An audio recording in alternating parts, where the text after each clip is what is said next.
So we're talking about, to start things off here, we're talking about what's called a geometric sequence. And you did learn about these last year. It's been a minute or two since you learned about it. So I understand if you forgot what a geometric sequence is. I want to remind you an arithmetic sequence is something like this: 2, 4, 6, 8, 10, 12. You're adding the same amount each time, plus 2, and so on. So if you're adding the same amount each time, that's an arithmetic sequence. A geometric sequence is something like this: 2, 4, 8, 16, 32. Now I'm multiplying by 2. If I multiply by the same constant each time, then that's a geometric sequence. So I want to figure out in a geometric sequence here, what am I multiplying by?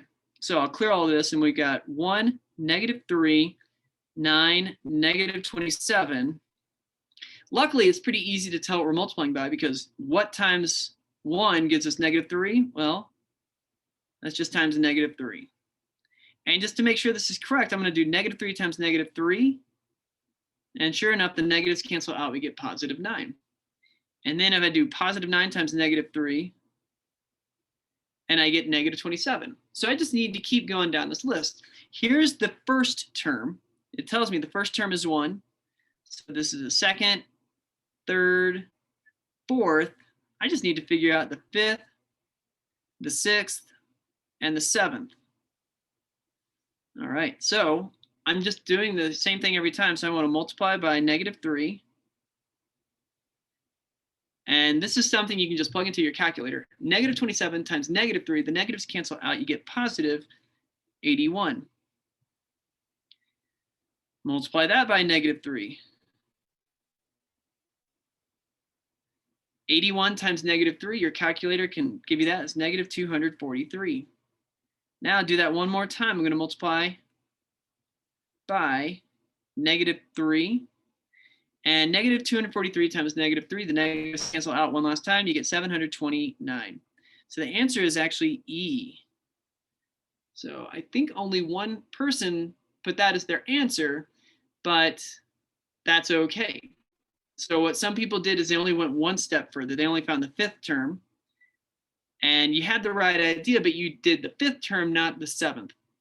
All right. And then, every single answer here was someone did, but now you can see how to find the right answer. Just one last thing to show about this is we could show this in a general sense. The formula for this sequence is going to be -3 raised to the n-1 power. Because when I have the first, n is what term number we're at. So when I have the first term, that's going to be -3 to the 1 - 1, which is -3 to the 0 power. Anything to the 0 power is just 1. So anyways, if I jump all the way down here to the last one, -3 to the 7th term -1 power is going to be -3 to the 6th power, which is just going to be the same answer we got, 729. So we're not getting into it too deep, but you can show this in an equation for that sequence. All right, that's all fun and well and good. Hopefully, I'm not expecting I made you guys experts at that, but hopefully that reminded you of some concepts that you were learning last year. Today we're going to be learning a new theorem, a much cooler named theorem than the mid-segment one. We're going to learn about the side splitter theorem. All right, and we are going to learn about this through an example real quick. So why am I using SpongeBob and Patrick for this? I don't know. I just looked up stuff online, and those images came up, and they looked, especially that picture of Patrick, just looked funny to me. But here's what's happening. Patrick and SpongeBob are running toward a flag that is under the sea because, who knows? They're just running toward it. It doesn't matter. It's a math problem, right? Okay, so this is the situation.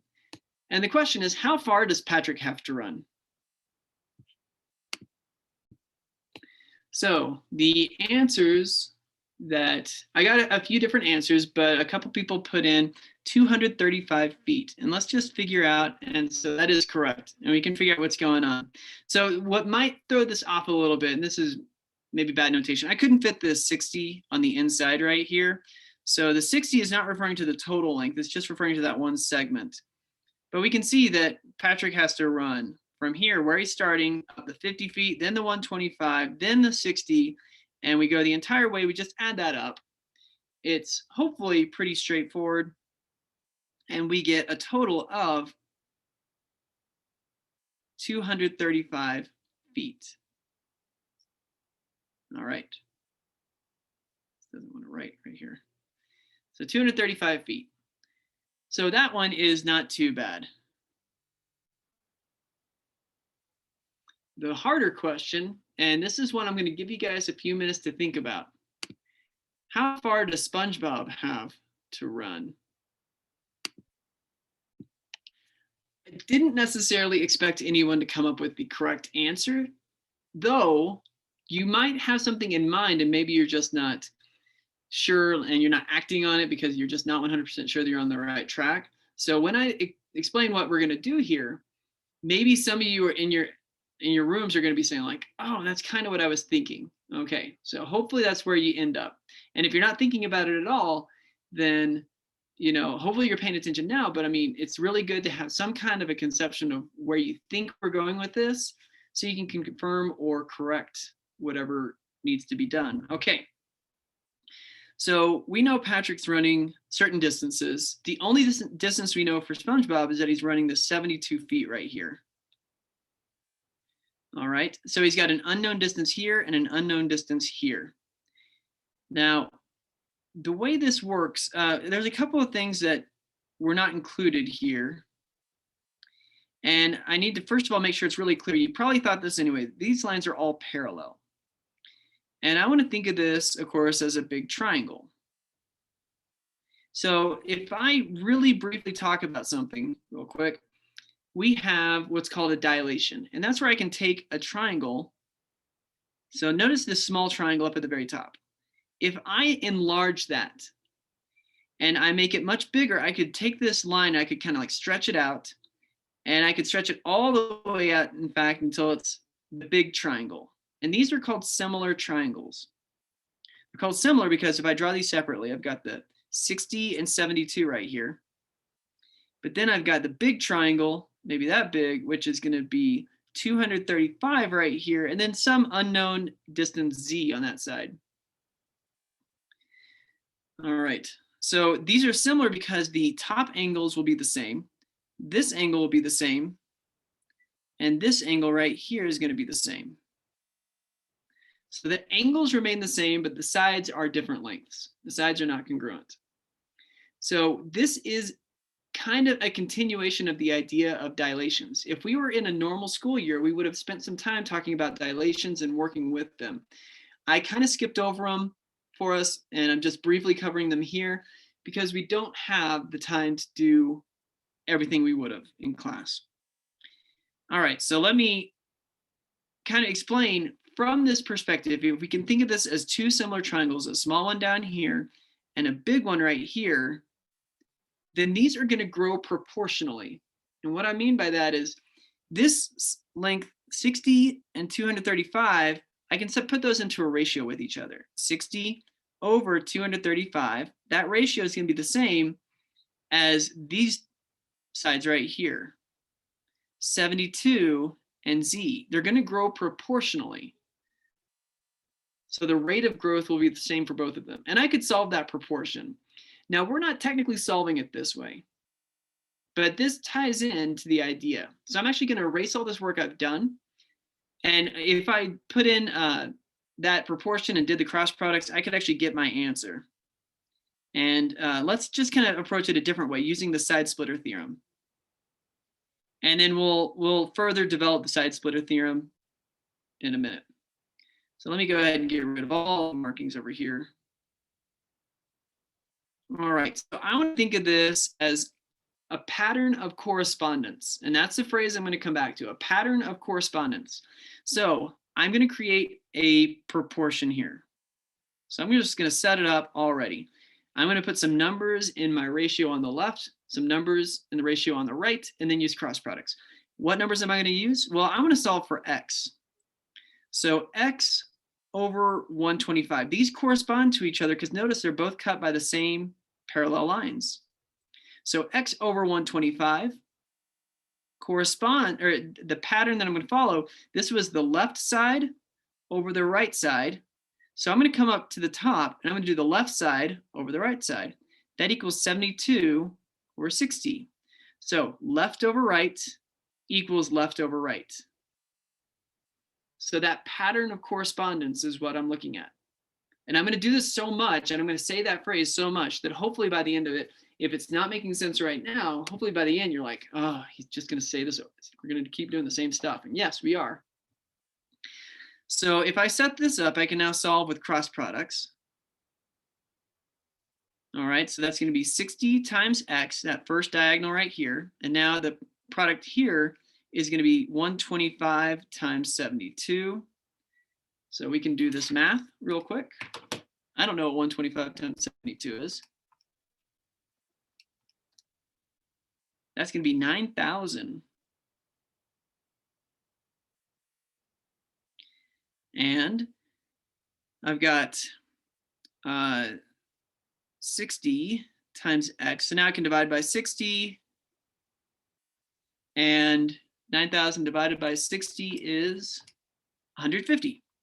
So there we go. I'm going to show this right here. This is 150 feet. I just solved for the unknown distance x by setting up a proportion. Let me solve for another one. All right, I'm going to erase my, well, I won't erase the work. I'm going to set up another proportion down here. Now I can use this same ratio. I can do 72 over 60, just like I did before, 72 over 60. But now 72 over 60, the y and the 60 or in the 50 correspond, it's going to be y over 50.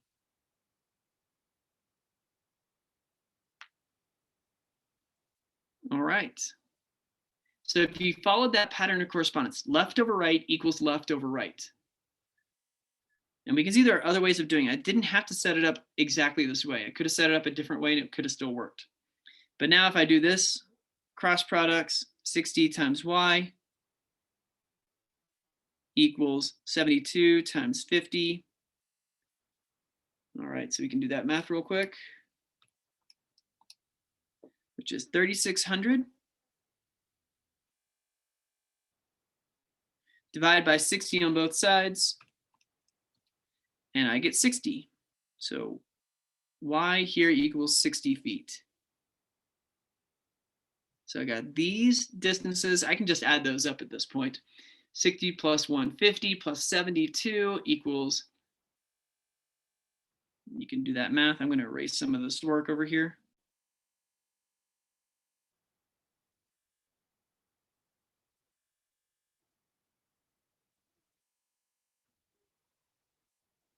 All right.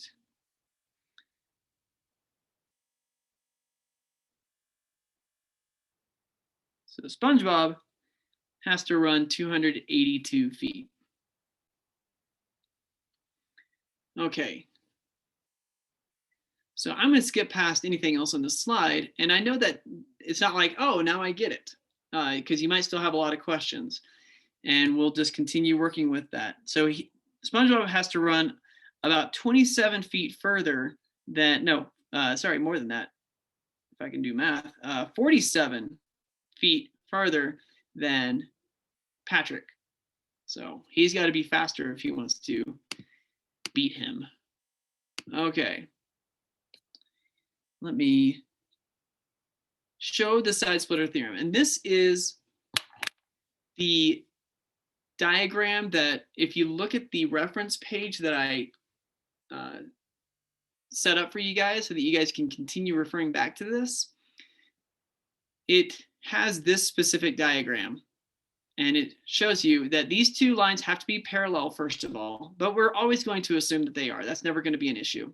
So if MN is parallel to BC, then we can use the side splitter theorem that says AM over MB equals AN over NC. And I could set it up different ways. I could set this up as AM over AN equals MB over NC.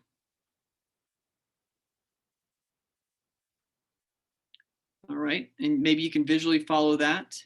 So AM over AN equals MB over NC.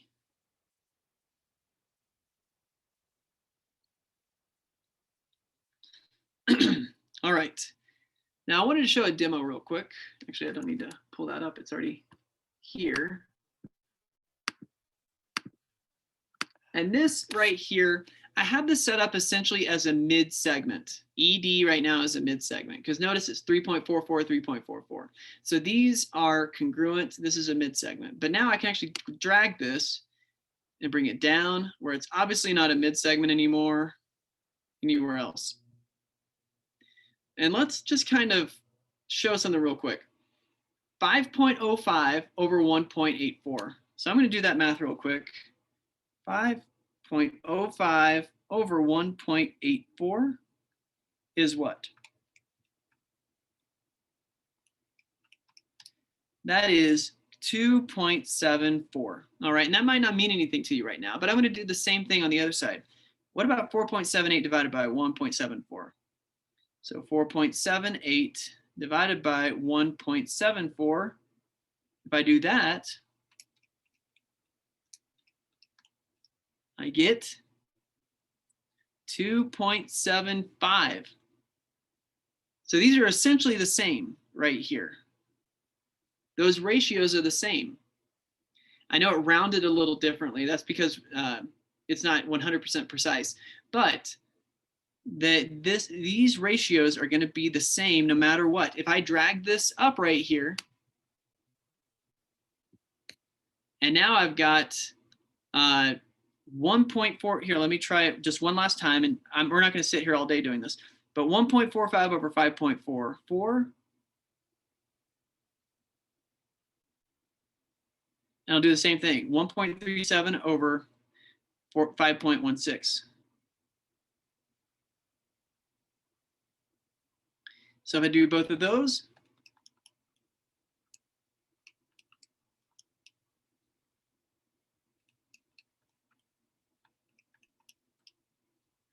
I get 0.266 for both of these. So these ratios will stay the same. All right, and just to show you, I'm not going to move this around. I'm going to use the same numbers, but I'm going to switch it up just a little bit. All right. So if I did it this way, if I said 1.45 over 1.37, and then 5.44 over 5.16, these ratios will also be the same. Notice I went left over right and then left over right. It's a pattern of correspondence. So 1.45 divided by 1.37 is 1.058. I'm going to go out a little bit further with this one. 5.44 divided by 5.16 is 1.054. Again, there's some rounding errors, which is why these two don't match up.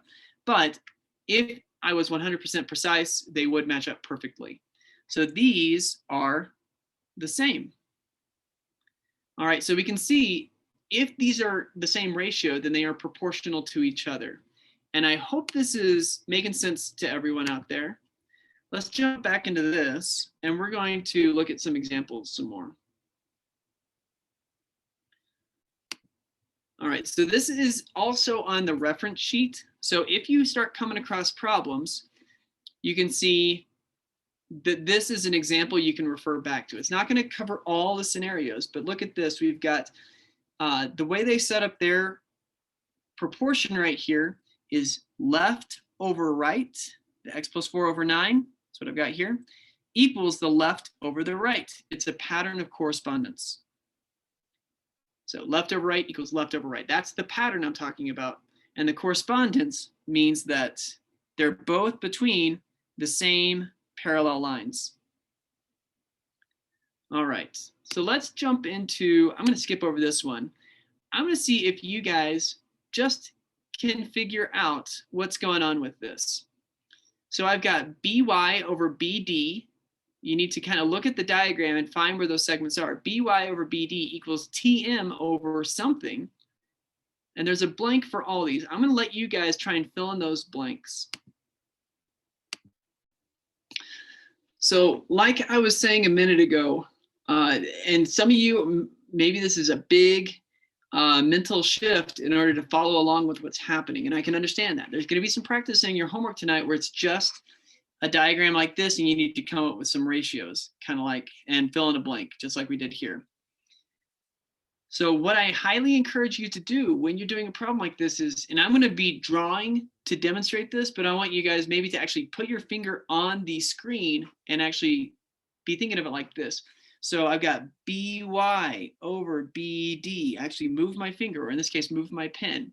So it's the short side over the longer segment on the left equals TM over, well, that's the shorter on the right. What's the longer?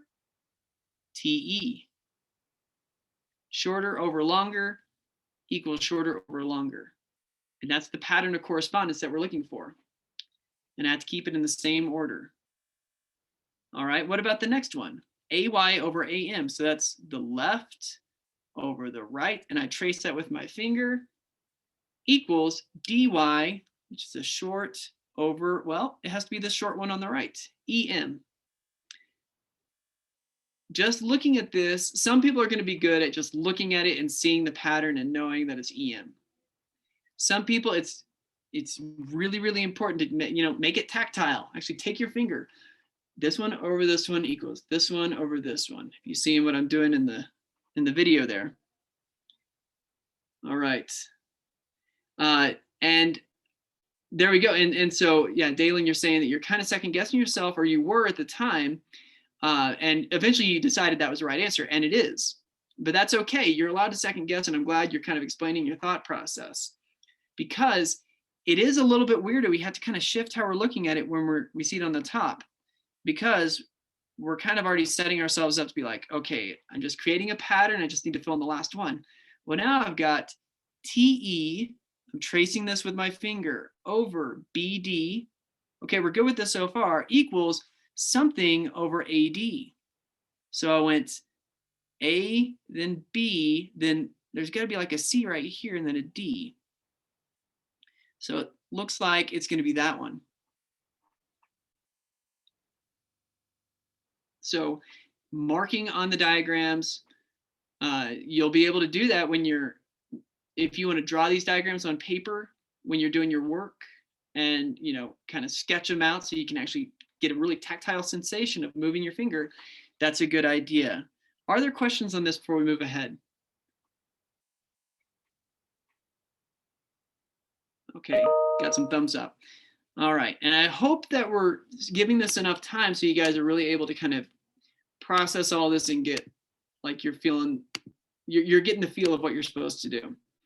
I'm going to run through these problems. I'm going to give you guys a chance to kind of just put up your answers, but I want to run through what it looks like now that we have missing values. And we kind of already did this with our problem at the beginning with SpongeBob and Patrick, but now we're going to look at it just in a very dry, here's a math problem sort of way.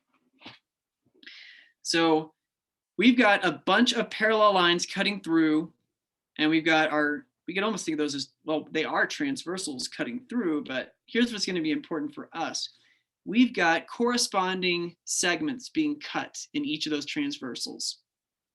And I can create a pattern of correspondence. So maybe I will let you guys do this first one. I'm going to leave that proportion right there blank. And I'm going to pause this video. And I want you guys to, anyone who feels comfortable, figure out how to put these numbers, these four numbers, into that proportion so that it has a pattern of correspondence. Okay, so we've got 5 over x. So I did the top segment, over this one. So I did 5 over x and then 6 over 4.5. That's what we did here. And what just came through in the chat is, could we just flip the order? Absolutely, we could. So I should have kept that. I could have done x over 5, the bottom over the top, and the bottom over the top. As long as it's the same pattern of correspondence, that works. I could have also done it this way. I could do 5 over 6 equals x over 4.5. And all 3 of those examples we just threw out there. There are 8 different ways we could set this up, by the way, but it's not that big of a deal. It doesn't matter. We only need to set it up one way that works, right? And I think this first one right here is probably makes the most sense to me when I first look at the problem. But maybe you do 5 over 6 because that's left over right equals left over right. And notice just the pattern of the words I'm saying. Left over right equals left over right. I have a pattern, and that's the pattern of correspondence. So 5 over 6 equals x over 4.5. Let me just get rid of this now. As long as you're aware that that does work. Actually, before I do this, I'm going to do cross products. I'm not actually going to go through and do the cross products, but look what happens. When I do the cross products, I have 6 times x. Look, both of these are 6 times x. Both of these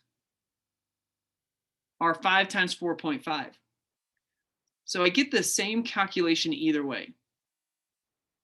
So now let me erase all but the one that we're going to be working with. All right. So if this is the proportion that we like, we only need to set it up one time. Okay, the question came through, could we use diagonals? We cannot use diagonals. Okay, and that's it. I'm glad that question came up. This right here, if we tried to do 5 over 4.5 like that, this is where it's going to get screwed up. So that's a good question. So do not do it that way. And so this is where we kind of keep that pattern. I don't really have a pattern if I do it that way. So I've got top over other bottom side, top over, I guess kind of that, it almost, you could convince yourself, but it actually does not work. So I think it's like left over right, top over bottom, top over bottom. So these don't I think the bigger thing to say regarding that is that this segment and this one don't correspond in any way. This segment right here and this segment right here, they don't correspond in any way. So we can't put those into a ratio with each other. There's no correspondence happening. All right, so let me erase all this up here. And now we've got our cross products right here. So when I do that, it's going to be 6x equals 5 times 4.5. We just finished the hardest part. From here, it's a very straightforward equation. I have 6x equals, well, 5 times 4.5 is going to be 22.5. Now, of course, plug that in your calculator. You can get that.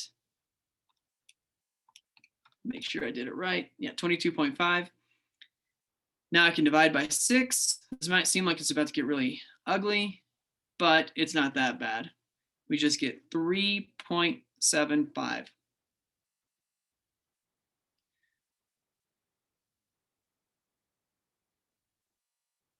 There it is.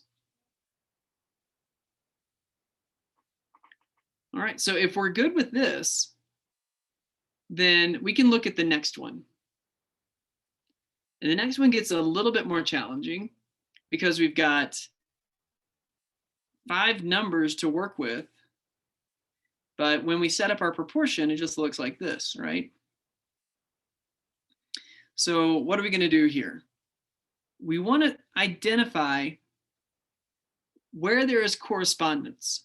So I know that the x and the 4 correspond to each other because they're both cut by the same parallels. I know that 1.2 and 1 correspond because they're cut by the same parallel and they come together to a common point. So I've got those corresponding parts. But when I look at the middle, I've got 2.5 and there's nothing here that corresponds to.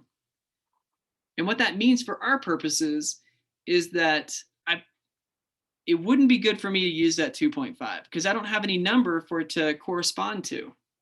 So I kind of want to ignore that number is even there. It's just a number that's thrown in to distract you.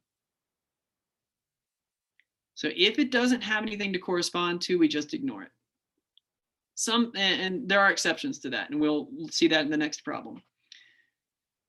All right. But in this case, I've got 4 numbers that have corresponding parts, corresponding pairs of them at least. So now I can set this up in lots of different ways. I might set it up as, in this case, left over right and left over right. So I'm going to do x over 4 equals 1.2 over 1. So when I do my cross products, and if you need to come back and see this one because I went through it too fast, you can pause me now. You can come back to this later. So x times 1, so that's 1x equals 1.2 times 4. So x equals 4.8. And I just multiply that out. So my unknown right here is 4.8 centimeters.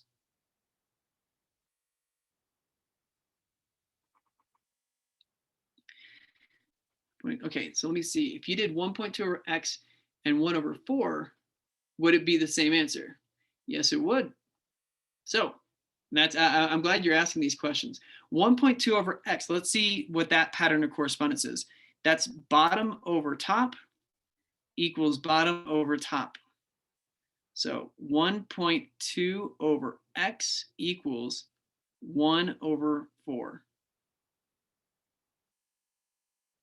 So when you multiply that out, you still get the same thing. You get x equals 4.8. So there we go. Lots of different ways of setting this up correctly. There are also ways of setting it up incorrectly. We have to be careful about that. But if we're looking constantly out for a pattern of correspondence, then we're in good shape.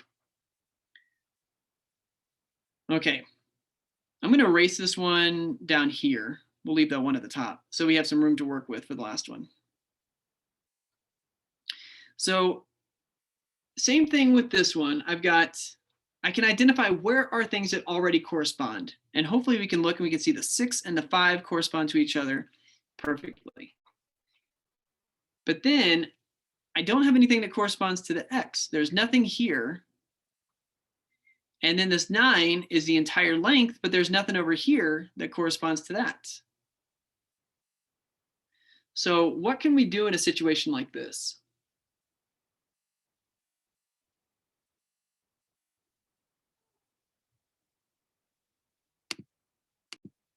All right, just to make sure I have that in the recording for everyone to see, we took the entire length 9, subtracted the 5, and we're able to come up with that missing length, which we determined is 4 centimeters. So I had to do a little bit of preliminary calculations before I jump into the proportion. But at this point, now I've got things that correspond. So I'm going to erase a little bit here. And now I can kind of make sense of this. I can set up my proportion lots of different ways. We already know this. So if I decided to do top over bottom, x over 6, that's going to be proportional to the top over the bottom on the right, 4 over 5. And now it's a pretty straightforward proportion to go do our cross products. 6 times 4, 5 times x. So I get 24 equals 5x when I divide by 5. I end up getting, actually, I'm running out of space. I'm going to put it up here. X equals 4.8. We got the same answer twice.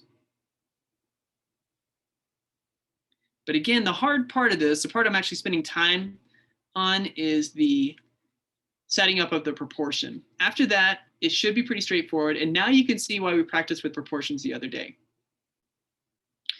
All right, I'm going to clear that out. And maybe you still have questions about it, but we can come back to that.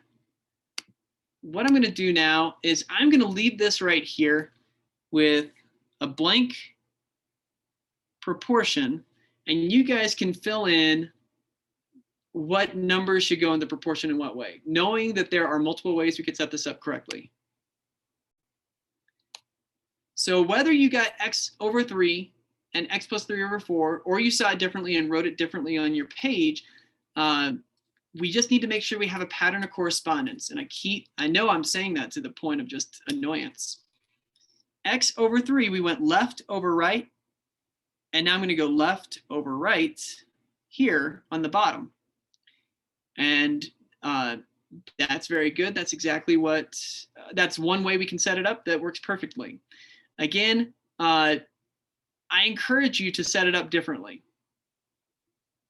And on your own, do the cross products. I'll do the cross products up here on screen for this one. But let's make sure that however you set it up at home, you come up with the same answer. So when I do this, I'm going to get 4 times x for one of my cross products. And I'm going to get 3 times x plus 3 for the second. And after you do the first step of this, you'll automatically know if you're going to get the same answer because it's going to be set up the same way. But anyways, if I do my my distributive property here, I get 3x plus 9. Now if I move my variables over, I get x equals 9.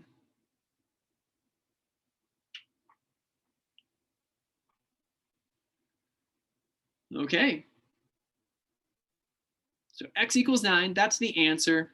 Now, do we feel confident that that's right? Hopefully we do. Is there a chance we're wrong? Yeah, there's a chance we're wrong. So how can we make sure we're not wrong? We can, as always, take your answer and plug it in. So I'm going to take this 9 and I'm going to plug it in right here. So that means that's just 9. And this is going to be 12, right? When I plug the 9 in. So now I can think about it this way. The same pattern of correspondence. 9 over 3 equals 12 over 4. I just set it up the same way, but now I'm doing 9 over 3 and 12 over 4. And let's see, that simplifies down to 3 on the left, and that's 3 on the right. Yeah, that's good. So this, I'll put a box around this. Sometimes we put boxes to show when we're checking our work. So that's how we can do that. I highly encourage you to check your work as you go through. And maybe the more confident you get, the less you feel like you need to check. But I highly encourage you to double check every single time. All right. So this one right here might challenge you guys quite a bit. And I do want you guys to take a minute or two to look at it and give it a go. See if you can come up with a good proportion for this problem. And if you can, go ahead and plug it in. Maybe you just try it at home. But go ahead and give this a shot, and we'll debrief on this in just about, like I said, let's give it a minute and a half. Okay. You know what? I really like this thought process here.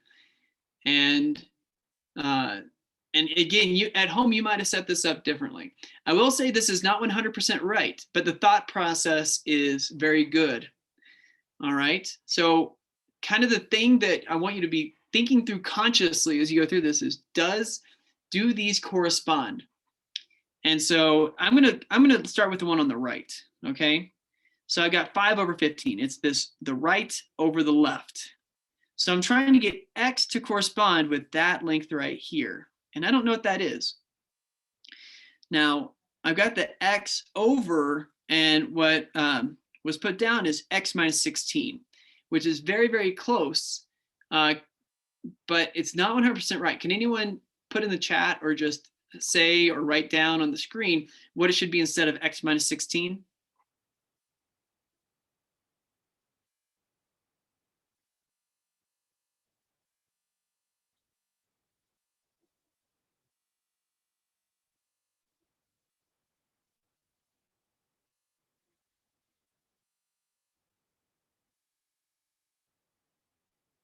All right. It won't be 11. It won't be 11. So let me erase this real quick. Well, actually, before I erase it, let me just go ahead and put down what it should have been. 16 minus x, which maybe some of you are saying, oh, that's the same thing, but it's not the same thing. This doesn't have what's called the commutative property. We can't just switch subtraction and it's the same thing. And the reason it needs to be 16 minus x is, look at this. This 15 represents the total length right here of 20 minus 5. So 20 minus 5 equals 15. So I need to take the total length up here, which is 16, minus x to give me this length. So total length minus the portion. So if I replace this, and now I'll erase what was put, but I mean, this is still really good thought process. So this shows that a lot of really deep thought went into this. 16 minus x right here, that will work. I'm not actually going to solve it this way. All right, you can. If you have this on your paper at home and you want to solve it, I actually encourage you guys to go through and do the cross products for this one. I want to show you a different way we could do it, which we already have what we need on the screen. I'm going to get rid of the 16 minus x right here. All right. And I'm going to get rid of this real quick. All right, so notice, what if I looked at it as x versus the entire length, and then 5 versus the entire length? So I'm going to set up a proportion real quick. And I'm going to say, I'm going to start here with the 5 over the entire length, which is 20. So 5 over 20.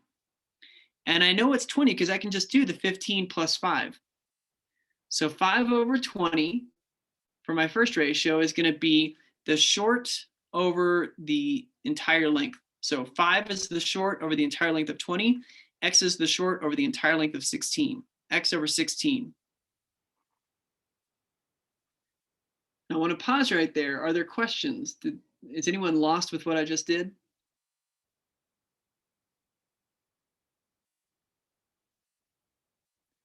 All right, visually, we can see the actual segments that I'm comparing. So the short over the long, the short over the long for both of them. And both of those segments correspond to each other. So whichever one you do, and I highly encourage you to do cross products with this one, see if you get the same answer. Or you can do cross products with this one and see what answer you get. I don't know. We can just do that. Let me do both. Why not? But I mean, individually at home, you can be working on either one of these you want. All right, 16. So we've done the hard part on the one on the bottom. 16 times 5 is 80. Now I can divide by 20. X equals 4. All right, so I got 4. Let's make sure that it's really 4. I'm going to do this other one that we set up. So I got 5 times 16 minus x equals 15 times x.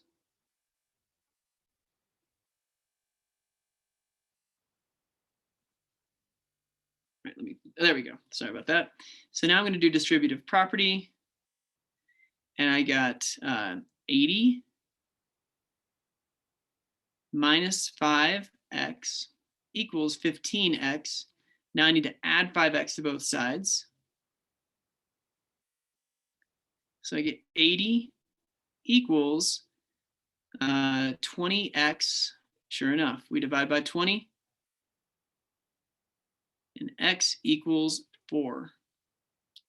So either way we do this, we get the same answer. It is more challenging. You're going to have some problems like this that come up.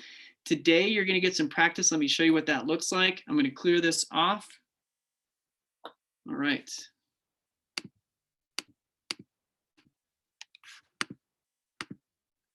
All right, so there we go. It's not one to show up. Okay, so in Canvas, you've got your homework, your PDF is there. I'm going to pull that up real quick. It looks like this. You're going to do problems 1, A, B, and C, which are these 3 up here. And then you're going to do problems A, B, C, D, and or E and F. I'm sorry. We just did D and G in class, these 2. So you're going to do these 3 right here and these 2 right here. And some of these will be a little bit challenging, but we're going to practice with these tonight. Tomorrow, you just have to do more practice with just the side splitter theorem. And then on Friday, Thursday, I'm losing track of time. Thursday, we're going to be looking at the combination of both of them put together, and you'll get some more practice on Friday. And we'll see, your test is either going to be Monday or Tuesday of next week on this. But these are the theorems, side splitter and mid segment. That's all you're being tested on. So if you can master this over the next couple of days, then you should have nothing to worry about for your test. So I will call that good for the day. If you have questions, certainly let's go through some more practice problems. But if you're good to go, have a wonderful day, and I will see you tomorrow.